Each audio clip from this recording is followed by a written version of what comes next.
নমস্কার, আমি আপনাদের এখন সোয়া এগ কারি রান্না করেছি, সেটা খেয়ে দেখাচ্ছি।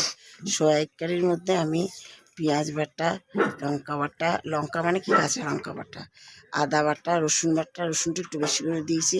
আর সোয়াবিনটা কিন্তু গরম জলে সিদ্ধ করিনি, ফুটছিল, তরকারিটা ফুটছিল, তার মধ্যে দিয়েছি একটু আলু দিয়েছি আর ডিম বয়েল করে দিয়েছি, আর গরম মশলা দিয়েছি। খেতে খুব সুন্দর হয়েছে। খেয়ে দেখে, মানে ছেলে খেয়ে দেখেছে, সেটাই জানিয়েছে আর কি, খেয়ে খুব সুন্দর হয়েছে। এবার আমি খাচ্ছি সোয়া এগ কারি। দেখুন,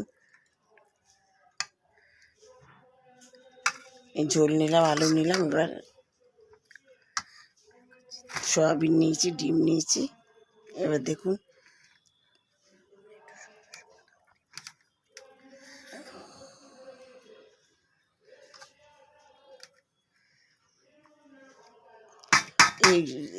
এই শুকনো শুকনো তরকারি খেতে, কারি জিনিসটা শুকনো শুকনো হলে, ঝোল থাকলে সবসময় সব কিছুতে ভালো লাগে না।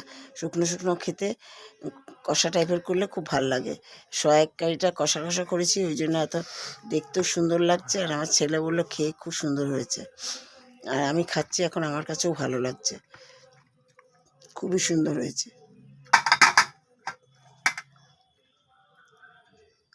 ডিম নিয়ে খাচ্ছি, দেখুন। আপনারা এমনি করে রান্না করবেন, রান্না করে যদি খেয়ে ভালো লাগে তাহলে লাইক করবেন, শেয়ার করবেন, সাবস্ক্রাইব করবেন।